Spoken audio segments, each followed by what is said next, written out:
আসসালামু আলাইকুম বন্ধুরা, সবাইকে শুভ সকালের শুভেচ্ছা। বন্ধুরা, চলে এলাম সাদেক খান কৃষি আড়তে। আজকে সবজির বাজারে খুবই একটা স্বস্তি, ফিক্সড কারণ সব কিছুর প্রাইস নিম্নমুখী।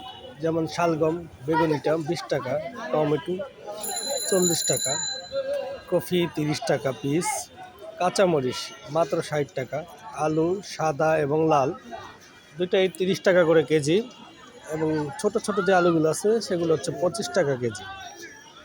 তাছাড়াও আজকে সবগুলো পণ্যেরই দাম খুব কম। পাতাকপি মাত্র 10 টাকা পিস, ধনিয়া পাতা দেশিটা 10 টাকা আটি, আর হাইব্রিড মাত্র 5 টাকা আটি।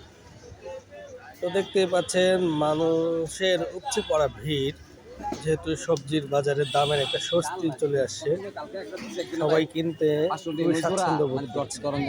1 থেকে 150 বা 200 টাকার ভিতরে